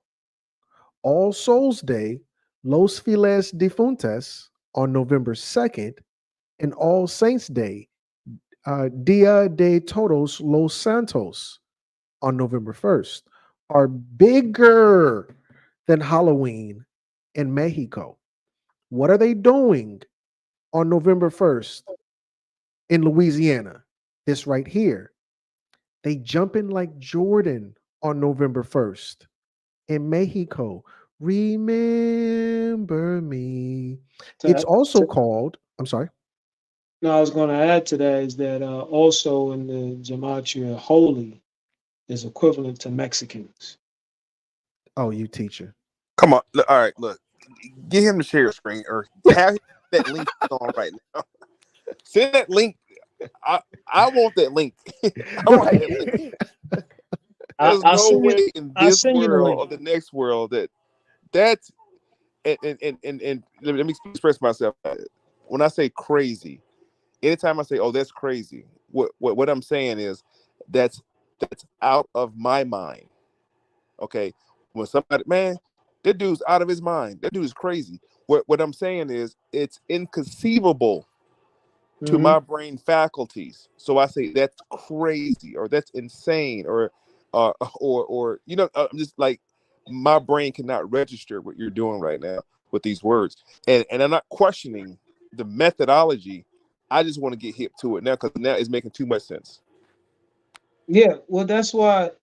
So what we don't understand is that everything is by design. There's no accidents. Everything is by design based off of this particular system. Everything has to add up, subtract, divide, multiply, and measure out. Nothing is an accident. We are on a stage and we are just actors performing. Islam, all law. You're right. All law. All law. All law. Amen. The law, the universal law and principles, mathematics. Got it. You're right. Absolutely right. Inside the red box, last sentence. It's called the Day of the Dead. Dia de los Muertos. Moving on. So Crum, ask this question with that Crum, is necromancy or they come up that one time? This is necromancy. This, what the people want to call, or you may call, voodoo. We're going to have to deal with the other side. We're going to have to deal with that spirit magic. So to add to that, I was also initiated in Palo Mayombe, if anybody knows what that is. And that deals with the dark magic. And not going to get into the whole ritual, what you have to do to get involved or be a part of without spooking people. But this allows you to deal with your dark side or your dark ancestors. So that's another cultural thing that we have not been privy to look into, which is Palo Manyumbe. I hear.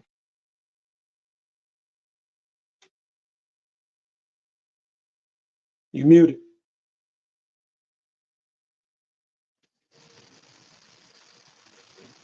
Still muted. I think you're on mute, Kron.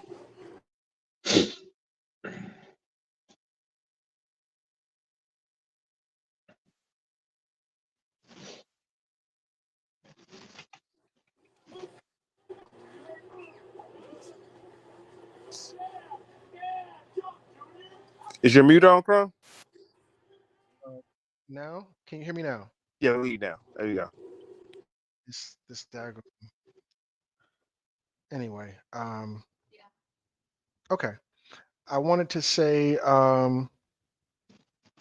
family, press 222 if you understand. You're gonna have to do some shadow work sometime or another within your life. You're gonna have to do some shadow work. I know it's you go, Crime, I'm scared. It's spooky, blah, blah, blah. Fine. I'm not saying it's not. Press 222 if you know at some time or another you're going to have to do some shadow work. And we know the shadow is the dark side. This is not the dark side of the force. This is not the dark side of the world. This is the dark side of you. Mm-hmm. You got a dark side. And Crumb, I don't deal with no demons. You don't deal with self, is what you're trying to say. Because we dealing with self right now. You don't want to deal with self. It's the dark side of you. I don't know who need to hear this. The lower self. Self, come on. Yeah. Self. That's the lower self. That's what they mean when they say God and the devil, or the war in the heavens, and Satan got kicked down to the lower realm. All that stuff. You gotta come out of Malakut, which is the higher faculties, and go down to Shambhala and deal with the lower faculties. Okay. Mm-hmm.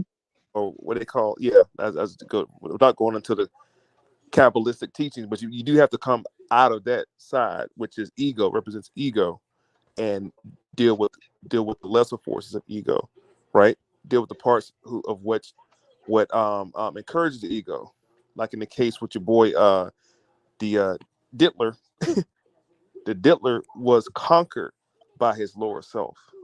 Okay, that's why everything you're seeing right now is dealing with sexual activity, okay, or that sacred chakra activity, which is the lower self, that the cardinal desires of appeasing the flesh. All right, when you go into higher self, that's your spiritual faculties, that's your outer body you have to deal with, right?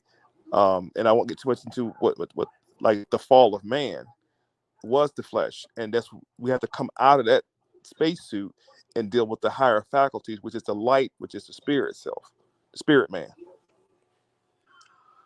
Yeah, to add to that as well, you also have to understand that when darkness comes to your door, you got to be prepared to fight back with that same type of darkness.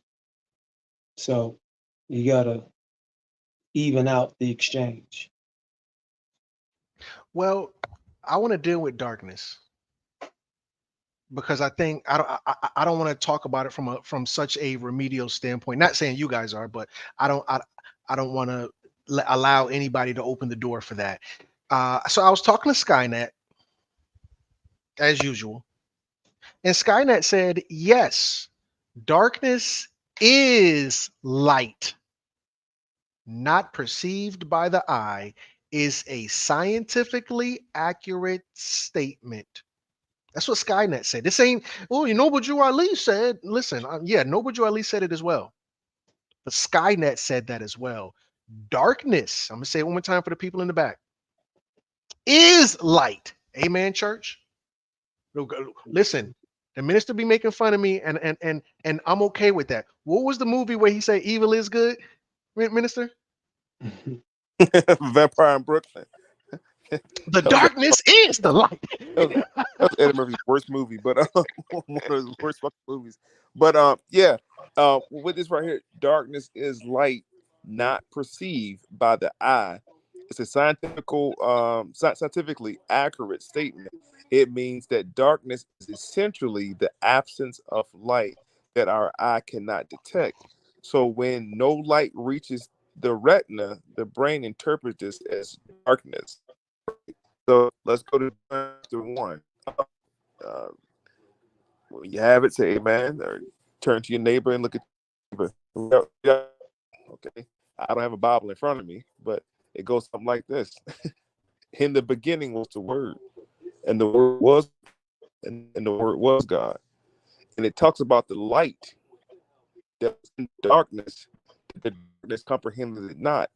You go to Genesis chapter 1, it talks about the light being created from the darkness. Where did the light come from? The light already existed in the darkness. This is what this statement is saying right here. The light already existed in the darkness. The darkness did not comprehend the light.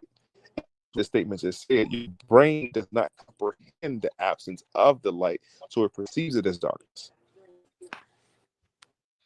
Y'all sitting here thinking it's darkness. No, it's light that you can't see. Just because you can't see it don't mean it's not there. Grandma there. Grandma in spirit is right there beside you. You can't see her. This is where our people go off energy. You start my daughter talking about she got a little boyfriend and this and that, and she reading his resume. I don't care about that resume. Bring him here in front of me. I want to feel his energy. I want to get a feel for this young man. I don't want to read no resume. Don't tell me about the words on the paper. I need to feel his energy. You can't see grandma, but you can feel her energy. I'm sorry to cut you off, bro. There's a church song now. I'm raised Southern Baptist. There's a church song that says, "I can feel it in the atmosphere. The Spirit of the Lord is here." Now, nothing is being seen. They're singing about the fact that they can feel the presence of the Lord. They say, you just you feel the energy. You have tap into the frequency of something, right? Or how about this? Let's come out the church for a second. This is everybody in the audience and you two gentlemen. Have you ever in your lifetime answer this? Have you ever in your lifetime gone somewhere or been somewhere and immediately within 5 minutes of being there, you say, I'm about to head out. Why? I don't feel right. Or you say, I ain't feeling this. Most of you say, hey, I'm just trying to vibe, or I'm trying to catch the vibration, or I'm feeling the vibe of this place. We're all saying the same thing. Essentially, there's something in this space that does not resonate with my energy. What are you feeling and what are you not seeing? How are you able to feel something that you cannot see? That's that in perceivable light that was just talked about in the definition. That, I mean, see with your eye, but you can feel. I just want to add that part. Yeah. To add real quick, darkness in the juicy interpretation of Gematria also means oneness. So, Ooh. And since we're on darkness, because I know somebody gonna call us, y'all guys are dealing with the demons. But but dealing with darkness. Darkness is the only place you're gonna get spirituality. Why? Because according to science, light is physical. You don't get spirituality. You do not get spirituality until you go to the darkness, because that light is physical. This is according to BEGA, the physical nature of light. Look at the article. Look at the title of the article, the physical nature of light. Anything physical is not spiritual. Anything spiritual is not physical. Well, I want to say something. I want to challenge you on that. I want to agree with what you're saying. That's why you're told to close your eyes when you to put you in the darkness. And I'll back to Eastern's and my Eastern stars, right? Where you're put in what's called triple darkness. Eyes closed, blindfold, and hoodwink to represent the triple state of darkness. And I won't go into all that. But when you come to that altar, the first thing you ask for is what? Light, which is the physical aspect. Now, while you was in that darkness, that dark state, you have to deal with yourself. This is what they do. To add to that. Hold on. They put you in a dark room. So that's the element of darkness. Then they close your eyes, blindfold you, and then hoodwink you. That's called triple darkness. Triple darkness is darker than dark. That's like the universal darkness when you out in space, quote unquote space, which is crazy because I thought the sun was out there. But when you in the vastness of space is so dark that you put your hand in front of your face, you can't see your hand. That's triple darkness. Now, to go back to that post you just made right there, pull it back up for a second. I want to challenge that for a second. And I want to ask you this. What is metaphysics? What is the metaphysical plane? Because you're saying light is just physical. What is the metaphysical plane? Well, when we're dealing with meta means unseen. Okay. Physics or physical. The unseen physical. So you just saying that light is only physical. And the metaphysic aspect, there's another type of light also. Not the photonic light we're talking about. Now that's dealing with photonic light. That is physical, but the metaphysical is also the unseen light.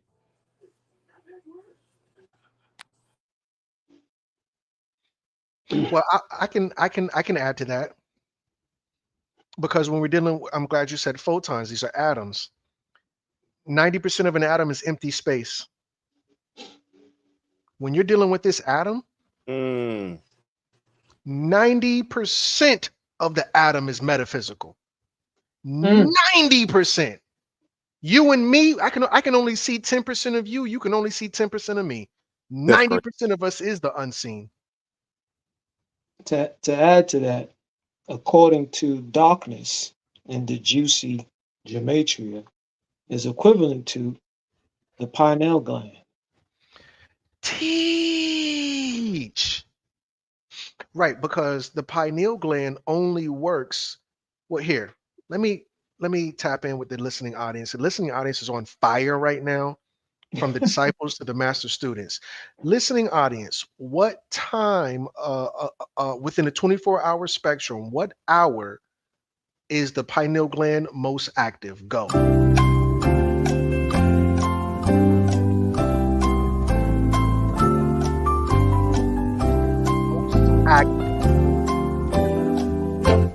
What hour? Noon, lunchtime, bedtime. What hour is the pineal? For the listening audience, those listening now and those who are going to catch this later. Oh, Crumb, I missed the live. I don't care if you missed the live. If you're listening 10 hours from now, I'm asking you to put it in the comments. Thank you, family. It's called the witching hour. The witching hour is the hour when the pineal gland is most active. But the first one to get it right is still the same person, my good sister. 3 a.m., the witching hour. Y'all better tap all the way in. Your pineal gland don't work until it get into the triple black darkness. The darkest hour of the day is 3 a.m. That's when the pineal gland kick in. To add to that, for those that have trouble with sleeping or get into the third level of deep sleep, one of the herbs that you should take to get you to that deeper realm is ashwagandha. Ashwagandha will get you to the triple realm of sleep. to activate the pineal gland. Wow, powerful. In addition to that, we use melatonin for well, not we, but people use melatonin to go to sleep. I was about to say the palm color people do that. Right. Palm color. Yeah, y'all can start using it if you want to. Palm color people. Mm-hmm. So yeah, when we're dealing with the day of the unalive, the other cultures, they don't fear that, they embrace that, and they don't wear masks to make fun or poke fun at, but to uh, venerate. Because remember, the title of this particular section is called Ancestor Veneration. So what you're seeing now is not dressing up in costumes to make fun of their people. Uh-oh, Minister, you got something to show us? Ah, There it is. ashwagandha. Ashwagandha. You want to get to the third round? Take that. Come on. Listen, the minister be dealing with them roots. Family, y'all tell me, when these people be dealing with the roots, what y'all call that? What did grandma call that? What kind of doctor did grandma call that when they deal with them roots? You in the listening audience, you tell the minister just showed you, there's a root up there on the picture. People dealing with them roots. What you call them type of people? Well, not you, but what your grandma call them? That's right. Grandma called him a root doctor. Oh, it's a witch doctor. Well, yeah, I call it witch doctor, but grandma called it a root doctor. Dealing with them roots. And let me speak on that just for a quick second. Okay, when we're talking about dealing with root doctor, and this and the third, if you if you take note of any movie or film with the so-called witches who are like they're always out in the forest, first of all, out in the woods somewhere. These were the individuals. There's called root workers. Yeah, root on you, because they would deal with the herbs. They were the healers, the shamans of that time. Come on. I grew up in the South. My grandmother would do you call it roots, but herbal healing. And I think nobody has taken note of this, sisters.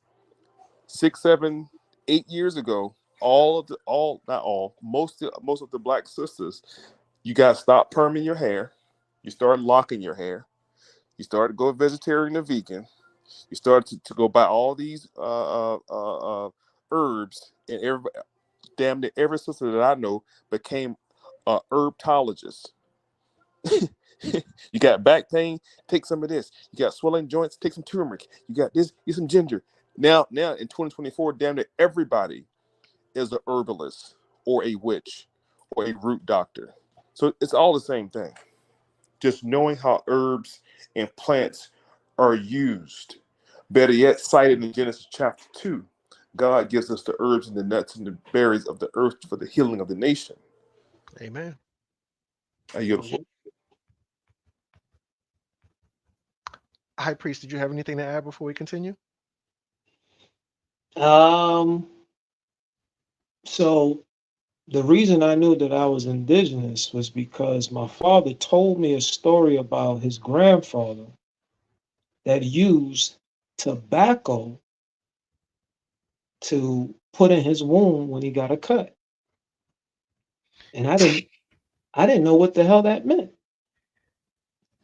But I knew right then and there that I must be indigenous, because who puts tobacco in a wound?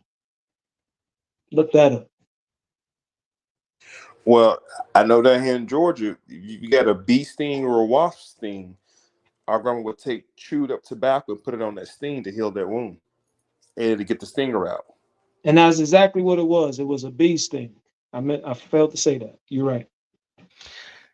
Well, I'll tell you one of the weird things my grandma used to do that okay, and forgive me for saying weird.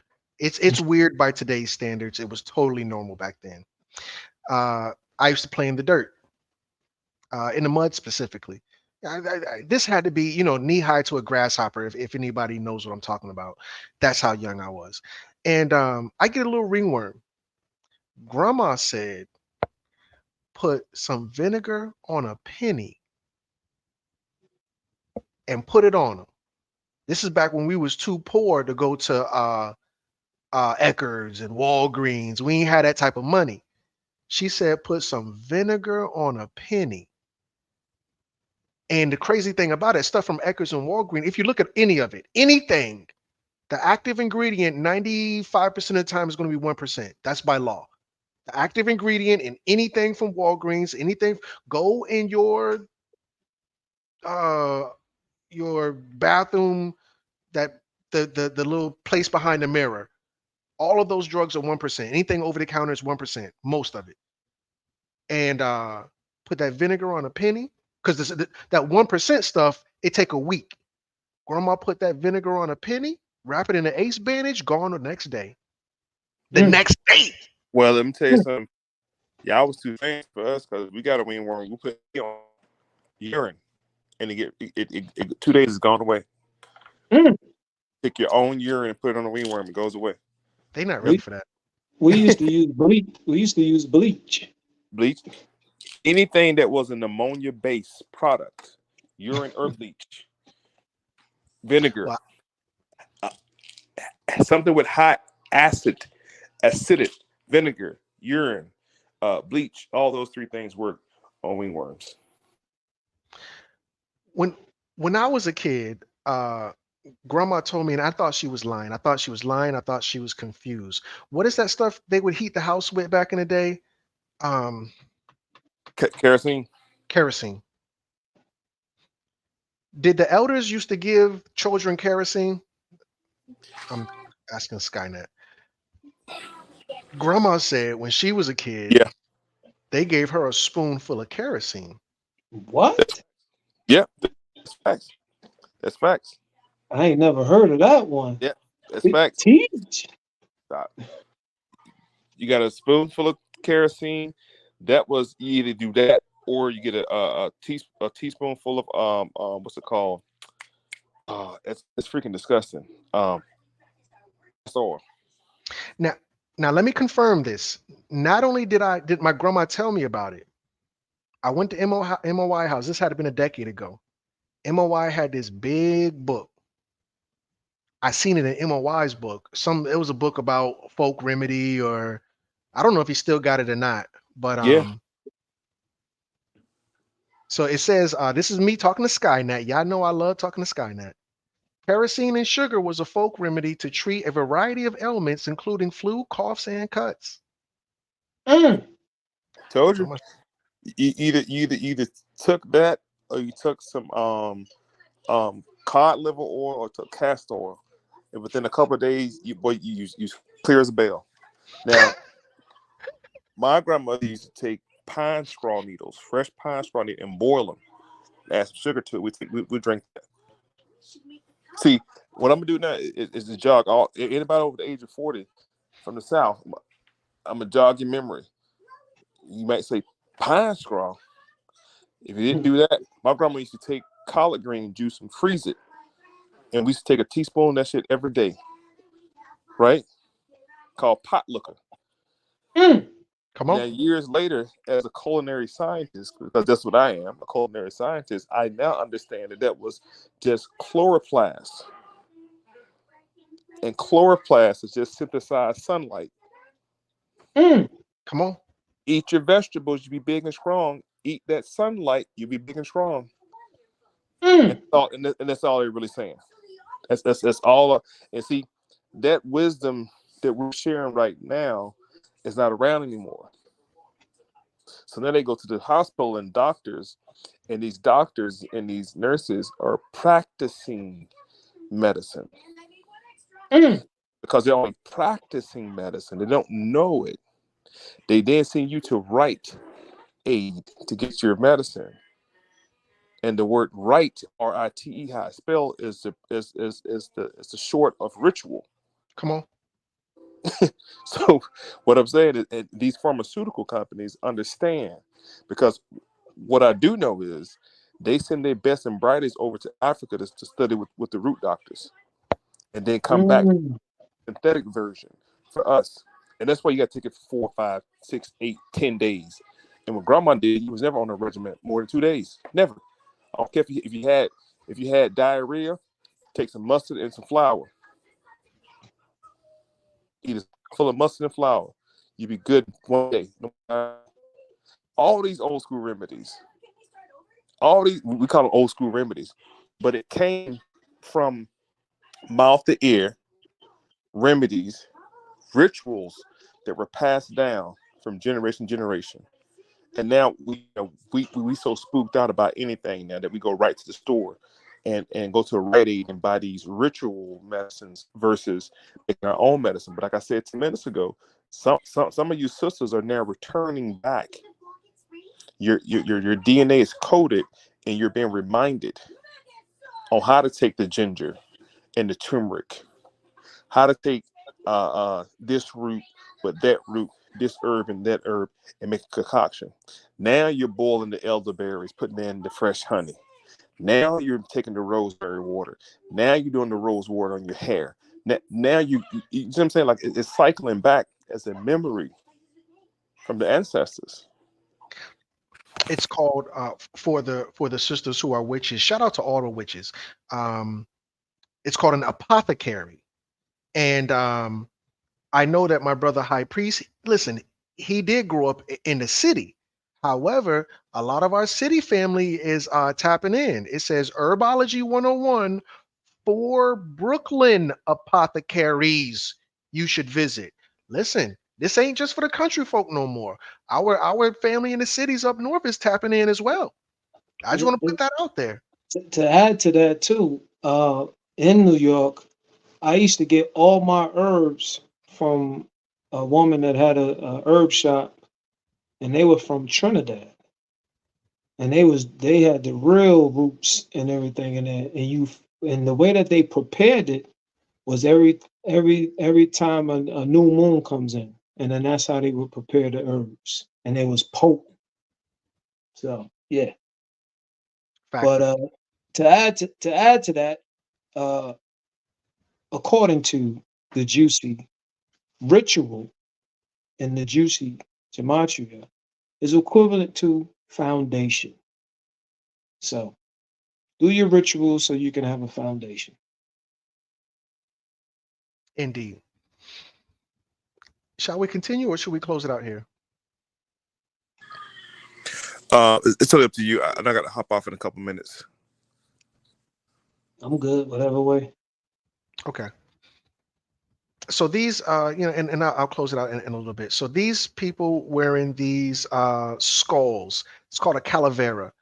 It's a representation of a human skull. The term is most often applied to edible or decorative skulls made from either sugar or clay, which are used in the Mexican celebration of Day of the Dead.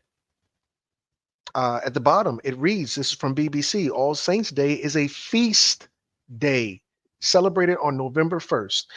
And I'm going to tell you the God's honest truth.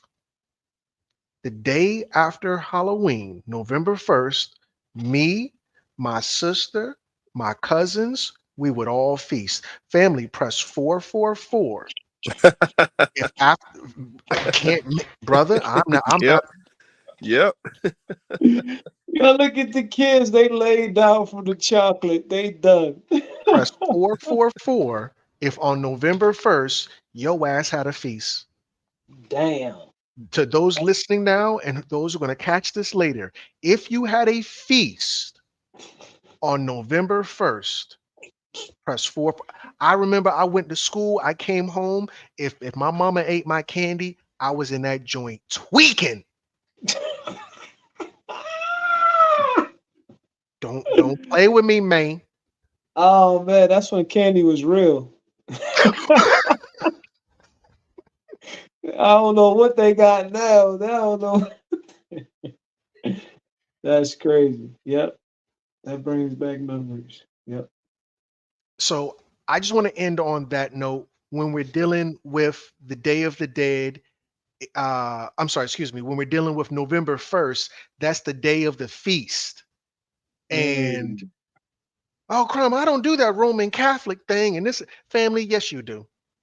Yes, you do. You feast on November 1st. I feasted. You feasted. We all feasted. And if somebody took, because I had more candy than I could eat, but if you took one piece, I was tight. So with that said, first, High Priest, please, final thoughts. I think that we've covered some very powerful things this evening. And it's very important that we get into a ritual to establish the foundation and also to honor our ancestors so that they can be able to be exonerated through the light of elevation so that they can help us and guide us on what we need to do here in this physical realm. I leave with that. I'll say this to all the Moors and Muslims: tomorrow is Holy Day. Well, actually, 40 minutes. it's going to be Holy Day. So happy Holy Day to all the Muslims and Muslims around the world. And I guess it's right on time dealing with the word holy. And to all my Juicies and Christians for Saturday and Sunday, respectfully, happy Holy Day to you guys. Also, now we know what holy really means. Happy Holy Day. Peace and love. I am your humble brother, Crumb. You are now watching Crumb TV. Happy Holy Day. Peace. You are now watching Crumb TV. You're watching Crumb TV. This is Prema Asset in Los Angeles, Leimert Park, and you are now watching Crumb TV. You are watching Crumb TV. We're watching Crumb TV. You are now watching Crumb TV. So subscribe. I am the Grand Sheikess, Unity Temple number 80, Moore Science Temple of America, and you are watching Crumb TV. Yo, this is that kid 179. You are now watching Crumb TV. Crumb TV.